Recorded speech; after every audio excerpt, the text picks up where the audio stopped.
ഇന്ന് നമുക്ക് എങ്ങനെയാണ് വളരെ സിമ്പിളായിട്ടുള്ള ഒരു കക്ക റോസ്റ്റ് ഉണ്ടാക്കാമെന്ന് നോക്കിയാലോ.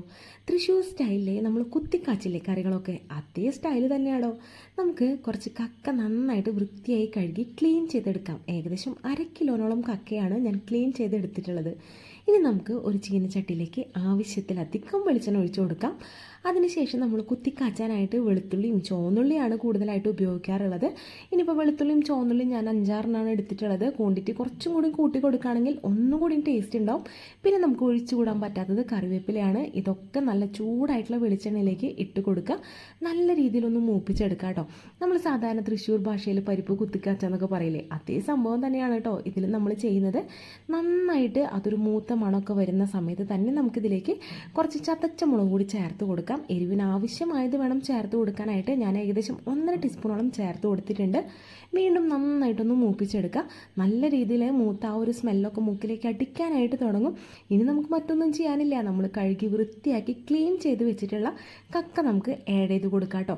ഒരു മീഡിയം വലുപ്പത്തിലുള്ള കക്കയാണ് എനിക്ക് കിട്ടിയിട്ടുണ്ടായിരുന്നത്. ഒരുപാട് നാളായി ഇതുപോലൊന്നും ഞാൻ ഉണ്ടാക്കണമെന്ന് വിചാരിക്കുന്നു. ഇപ്പോഴാണ് സമയം കിട്ടിയത്. കക്കയും കൂടി ഇതിലേക്ക് ആഡ് ചെയ്ത് കൊടുത്തതിന് ശേഷം നന്നായിട്ടൊന്ന് ഇളക്കി യോജിപ്പിക്കുകയാണ് ചെയ്യേണ്ടത് കേട്ടോ. ഈ ഒരു സമയത്ത് ഇതിലേക്ക് മുളക് പൊടിയൊന്നും ചേരാത്ത പോലെ അങ്ങോട്ട് തോന്നും, പക്ഷെ അതൊന്നും നമ്മൾ കാര്യമാക്കേണ്ട ആവശ്യമില്ല. ഇനി നമുക്ക് ഇത് ലോ ഫ്ലെയിമിൽ ഒരു 10 മിനിറ്റോളം അടച്ച് വെച്ചൊന്ന് കുക്ക് ചെയ്തെടുക്കാം കേട്ടോ. 10 മിനിറ്റ് കഴിഞ്ഞ് അതായത് ഇതുപോലെ തുറന്ന് നോക്കുമ്പോൾ അത്യാവശ്യം വെള്ളമൊക്കെ നല്ല രീതിയിൽ ഇറങ്ങിയിട്ടുണ്ടാവും. ഞാൻ അഡീഷണലായിട്ട് വെള്ളമൊന്നും ഒഴിച്ചു കൊടുത്തിട്ടില്ല. അതിനുശേഷം ഇത് നന്നായിട്ടൊന്ന് മിക്സ് ചെയ്ത് കൊടുക്കുകയാണ്. ഇനി നമ്മൾ ഇതിലേക്ക് ഉപ്പ് ആഡ് ചെയ്ത് കൊടുത്തിട്ടുണ്ടായിരുന്നില്ല. ഉപ്പ് നമുക്കൊരു 1/4 ടീസ്പൂണോളം ചേർത്ത് കൊടുക്കാം.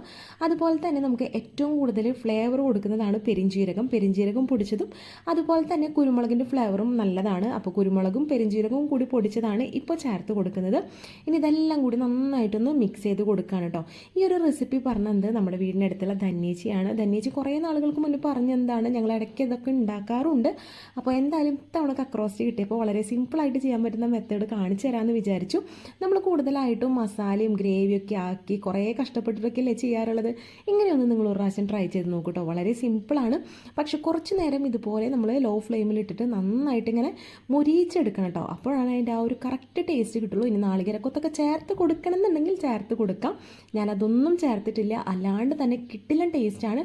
കുറച്ച് മല്ലിയിലയും കൂടിയിട്ട് ഗാർണിഷ് ചെയ്തപ്പോൾ നമ്മുടെ ഐറ്റം സെറ്റ് ആയിട്ടുണ്ട് കേട്ടോ. ഇത് വെറുതെ കഴിക്കാനും കിട്ടിലാണ്. ട്രൈ ചെയ്ത് നോക്കാൻ മറക്കല്ലേ.